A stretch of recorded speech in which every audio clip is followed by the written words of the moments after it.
Halo, Assalamualaikum warahmatullahi wabarakatuh. Apa kabar semuanya? Alhamdulillah baik.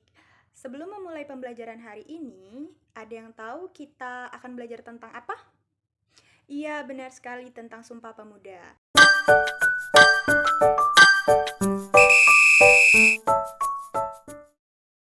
Hai, perkenalkan nama saya Cella. Mari belajar bersama saya. Sejarah Sumpah Pemuda.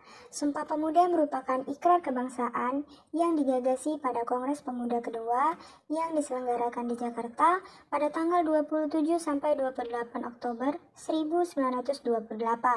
Kongres ini dihadiri oleh para pemuda dari berbagai organisasi pemuda di Indonesia.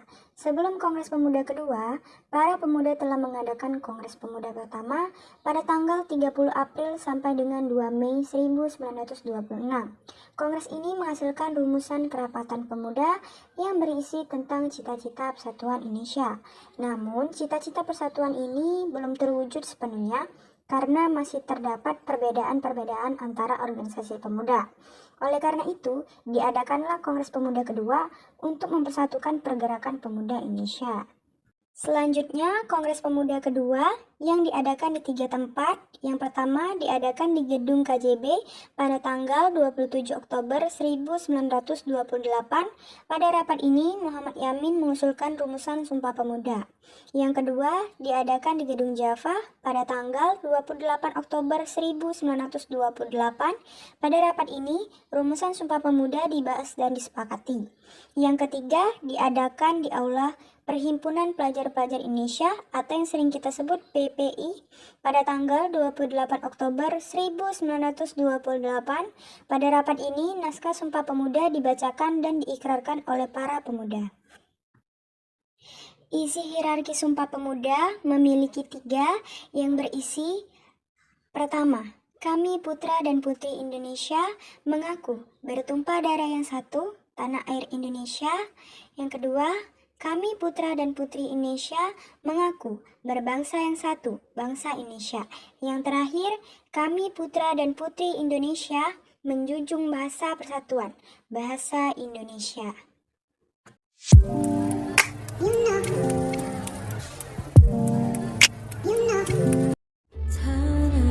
Sumpah Pemuda.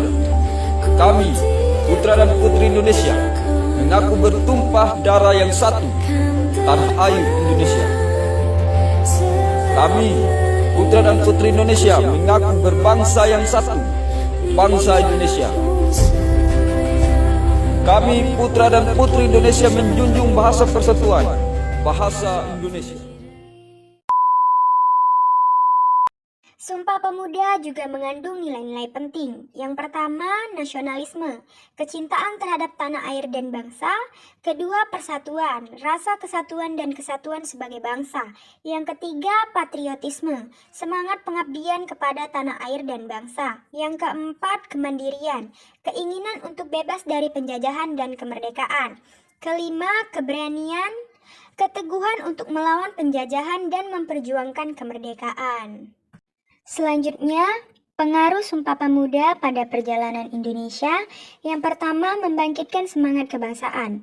Sumpah Pemuda menjadi momen penting dalam membangkitkan semangat kebangsaan di kalangan pemuda Indonesia. Para pemuda dari berbagai daerah dan suku bangsa bersatu padu untuk memperjuangkan kemerdekaan Indonesia.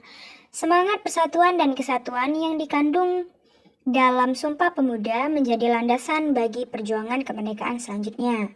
Yang kedua, memperkuat pergerakan nasional.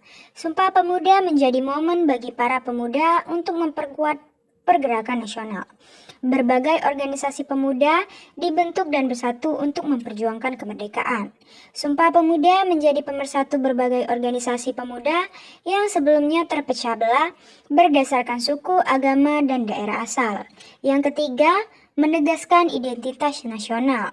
Sumpah Pemuda menegaskan identitas nasional bangsa Indonesia. Bahasa Indonesia dijadikan sebagai bahasa pemersatu dan bendera merah putih menjadi simbol persatuan bangsa. Sumpah Pemuda juga mendorong tumbuhnya kesadaran akan persamaan hak dan kewajiban berbagai bangsa Indonesia.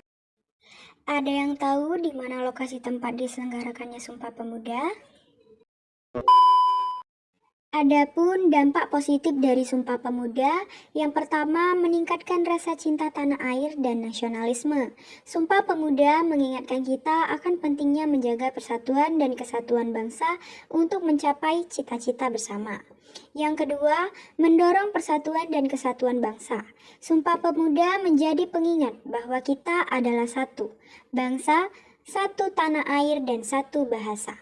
Yang ketiga, meningkatkan rasa toleransi dan penghargaan terhadap perbedaan. Sumpah Pemuda mengajarkan kita untuk saling menghormati dan menghargai perbedaan suku, agama, dan budaya. Selanjutnya, ada juga dampak negatif dari Sumpah Pemuda. Yang pertama, potensi munculnya fanatisme dan radikalisme. Semangat pemersatu dan kesatuan yang terkandung dalam Sumpah Pemuda dapat disalahartikan sebagai fanatisme dan radikalisme. Hal ini dapat berbahaya bagi persatuan dan kesatuan bangsa. Yang kedua, lemahnya pengalaman nilai-nilai Sumpah Pemuda dalam kehidupan sehari-hari. Nilai-nilai Sumpah Pemuda seperti pemersatuan, kesatuan, toleransi perlu diamalkan dalam kehidupan sehari-hari agar dapat terwujudnya cita-cita bangsa. Yang terakhir, penggunaan simbol-simbol Sumpah Pemuda untuk kepentingan pribadi dan kelompok. Simbol-simbol Sumpah Pemuda seperti bendera merah putih dan lagu Indonesia Raya harus digunakan dengan tepat dan tidak untuk kepentingan pribadi atau kelompok. Jika tadi kita membahas tentang dampak dan negatif dari Sumpah Pemuda, maka sekarang kita membahas makna Sumpah Pemuda.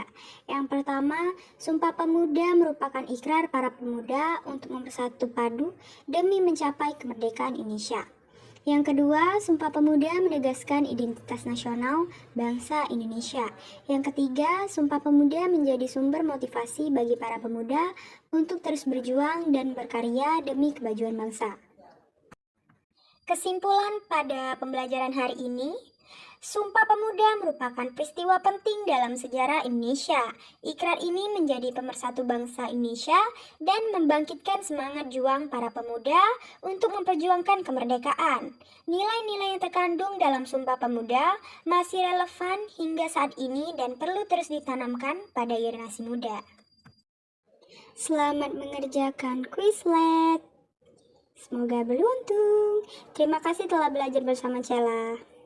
Sampai jumpa di pelajaran berikutnya. Bye-bye. Nah, selesai juga pembelajaran kita hari ini. Jika ada yang ingin bertanya, boleh langsung lewat komentar. Jangan lupa kuisnya untuk dikerjakan. Nanti Ibu taruh linknya di deskripsi. Ibu akhiri, wassalamualaikum warahmatullahi wabarakatuh.